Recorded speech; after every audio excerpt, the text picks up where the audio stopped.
Dreams do come true. On December 17, 1903 at 10:35 a.m., two brothers reached the sky from a coastal sand dune near Kitty Hawk, North Carolina, and made the world a little smaller.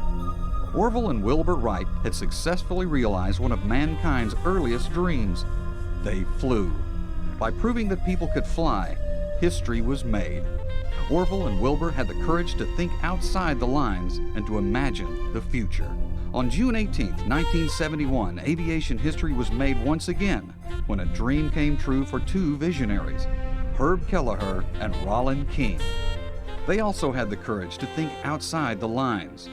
Herb and Rollin had a dream to prove that people could fly affordably and have fun along the way. And they too made the world a little smaller by giving America the freedom to fly. Where would we be today if their dream had not come true? It began on an afternoon in 1966 when Rollin King, a businessman, met with his attorney Herb Kelleher in San Antonio's elite St. Anthony's Club. Rollin King used a cocktail napkin to illustrate his vision to start an airline that would operate between three Texas cities. He drew a triangle, labeling the corners Dallas, Houston, and San Antonio. He explained, "We could offer fares so low people could fly instead of drive." Herb paused, placed his drink on the napkin, then spoke. "Rollin, you're crazy. Let's do it."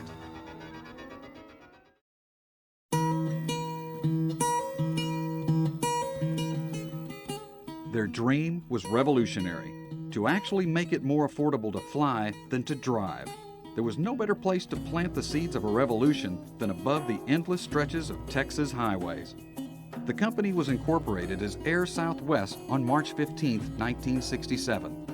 With $500,000 in the bank, Herb filed an application with the Texas Aeronautics Commission. The application was a state, not a federal matter, because Southwest wasn't proposing to fly out of Texas. But before a single plane could take to the skies, the established airlines saw the threat. They tied Air Southwest up in bitter legal battles for 3 long years. Well, when we finished the litigation, we had debts of about $133,000 and $148 in the bank. And by that time, none of us had any credit left on our credit cards. Herb offered to represent the company for free and pay all costs out of his own pocket. One battle went all the way to the United States Supreme Court. And it was there, on December 7, 1970, that the court handed down a victory for Southwest, the right to fly. Air Southwest was changed to Southwest Airlines on March 29, 1971. But after 3 years of legal battles, Southwest still had no airplanes, no employees, and no money. Airline veteran Lamar Muse entered the picture as Southwest's first operating president and CEO in January 1971. Through the sale of promissory notes, $1.25 million was raised for aircraft and startup costs. Southwest got a real boost when Boeing offered a bargain on 3 737-200s. They hadn't been able to sell them due to overproduction during the early 70s recession. Boeing agreed to carry 90% of the financing. It was an offer that couldn't be refused. And now, 35 years later, Southwest remains true to an all-Boeing 737 fleet. With money in hand and aircraft to fly, we now needed people. Lamar Muse and Rollin King put together quite a team of airline veterans and spirited employees.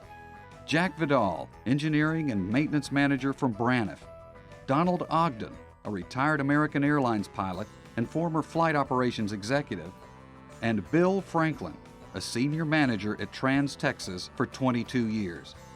They became known as the Over the Hill Gang. With a great management team, 195 feisty employees, and 3 airplanes, was the dream about to become a reality? Not just yet. Just days before takeoff, Braniff and Texas International made another attempt to stop Southwest by obtaining an injunction from a Texas state court. Things were looking bleak. Once again, Herb went to battle, appealing to the Texas Supreme Court. On that same day, the higher court overruled the lower court. Southwest retained the right to fly.